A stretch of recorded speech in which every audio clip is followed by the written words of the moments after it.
Hello people, and welcome to Crypto Exposed. Okay guys, let's get into it.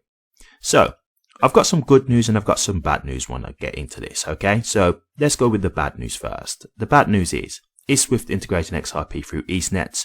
No, not necessarily. That hasn't been confirmed as of right now. The good news is, could XRP be integrated through Swift via EastNets in the future? Very possibly.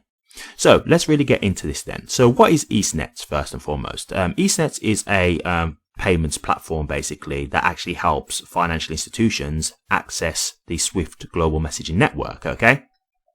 And so this is a thing where when they're talking about like EastNets is a partner with Ripple, okay? And this is where people need to understand that like there is a difference between Ripple and XRP. So Ripple have a RippleNet, right? And RippleNet is basically their messaging platform. So that is basically like Swift, because what Swift does is messaging, right? Ripple do messaging as well via RippleNet, but then they use XRP for settlement. There's a difference between the messaging aspect and the settlement aspect, right? And so EastNets is basically working with Ripple to help financial institutions use payments via RippleNet, which again is the messaging side of things, right? And so what they're basically saying here is that there's been EastNets connecting to Swift now for financial institutions. And so, you know, people are now getting excited thinking, oh, well, that's a Ripple partner. Is this how they indirectly then get XRP to be utilized? And so, look, this isn't confirmed as of right now. No one has, said that they're using XRP. They're just saying that they're using Ripple's messaging platform, which is RippleNet. So there's nothing to be confirmed of that as of right now. Does it mean that it could be being used and they just haven't said? Yeah, it's possible, but I'll be honest with you. If it was the case, I think they would just say it at this point. We all know how big XRP is anyway. I don't think this is stuff that they'll be hiding anymore. And so I don't think they are at this point. But then let's get to the good news about this then. So yes, while at the moment they are just using, the RippleNet side of things, look, is it possible that they could then try and poach them to start trying to use XRP? Yeah, it's possible, right? Like, think about it like this, right? When Ripple go to, banks and things like that, they might say to them, hey, try out our RippleNet, just see what you think. Like, we think it's a really good messaging platform to use your payments and stuff like that. Just give it a go. Nothing changes. You can still do it via your own currency, and whatever currency you want to do it with, it's not a problem, right? And let's say these banks are like, okay, fair enough. We'll give it a go. You're saying it's a better version of Swift or whatever. Let's give it a trial. Let's say they like it. Let's say the banks go back to Ripple and say, hey, you know what? RippleNet's great. Like, we really like it. We're happy to use this for now. And they say, cool, great. And then a bit further down the line, they say, hey, so you're happy using RippleNet, right? Well, we actually have this cryptocurrency called XRP that we use as a bridge currency. And if you use this, you can actually make your payments way faster and cheaper.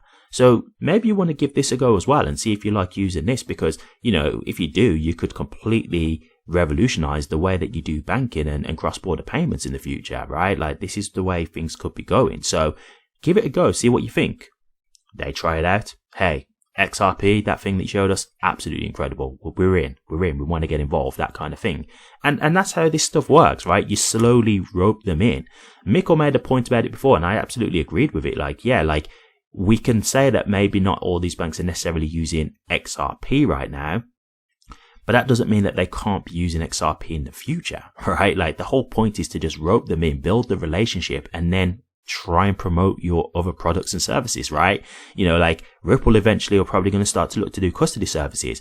Will they try and speak to these banks and say, hey, is there any chance we can join with you guys to provide custody services? Or you banks go to these, retail investors and say that you'll provide custody services, but you can do it through us. You know what I mean? You can do it indirectly through us, through Ripple, and we'll do the custody services, and, you have a partnership with us. It's that kind of thing, right? Same with RLUSD. Like, these people who are already partners with Ripple, they can say, hey, look, we've brought out our own stablecoin now. Maybe you want to start using that when dealing with dollars through crypto. Like, this could be your bridge from crypto to fiat, right? And, staying within the crypto ecosystem. that's the way these things work, right? It's a slow onboarding approach. Like, you just get them in first, get them involved. You don't want to jump too drastically because, you know, especially when it comes to like banks and stuff like this, like David Schwartz said it himself, they're very slow to adapt, right? They're very slow to change. And so you're probably not going to be able to just say, hey, come join and use XRP now, and come join and use RLUSD now, and just forget the old system completely. Like, that's not going to be something that they're going to be comfortable with.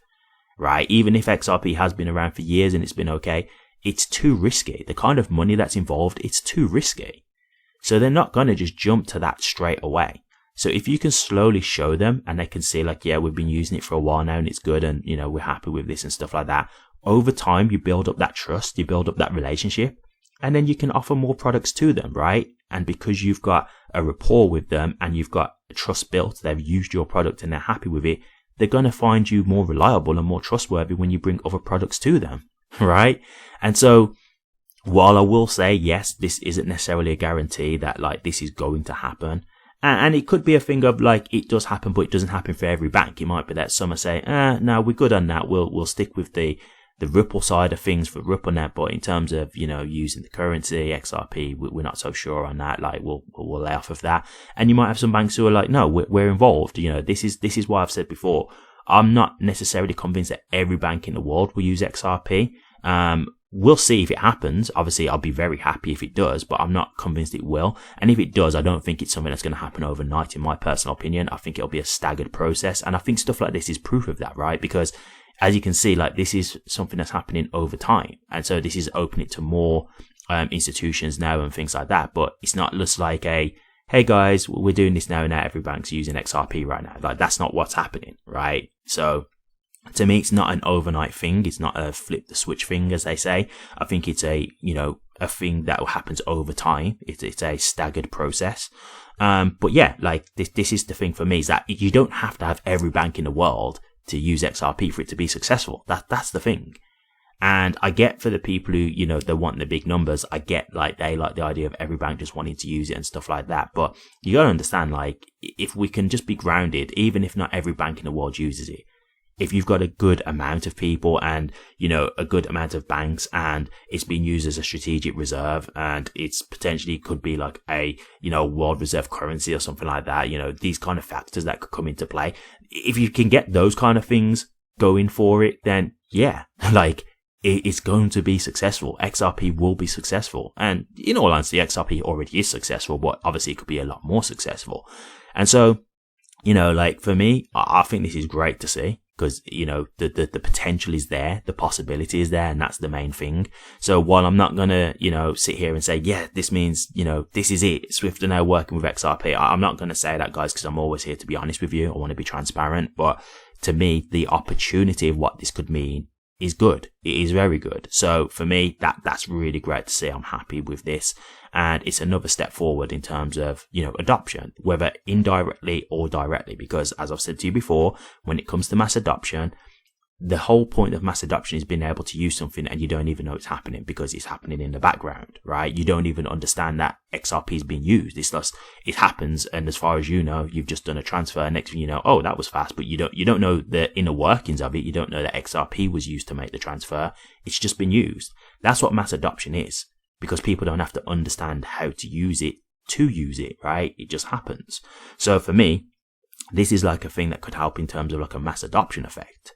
So I think this is great to see. So we'll see how things go, but there's a good bit of possibility here. So while it's not necessarily the news that you'd want to hear, the potential, the good news is that the potential is there. So this could really lead to good things.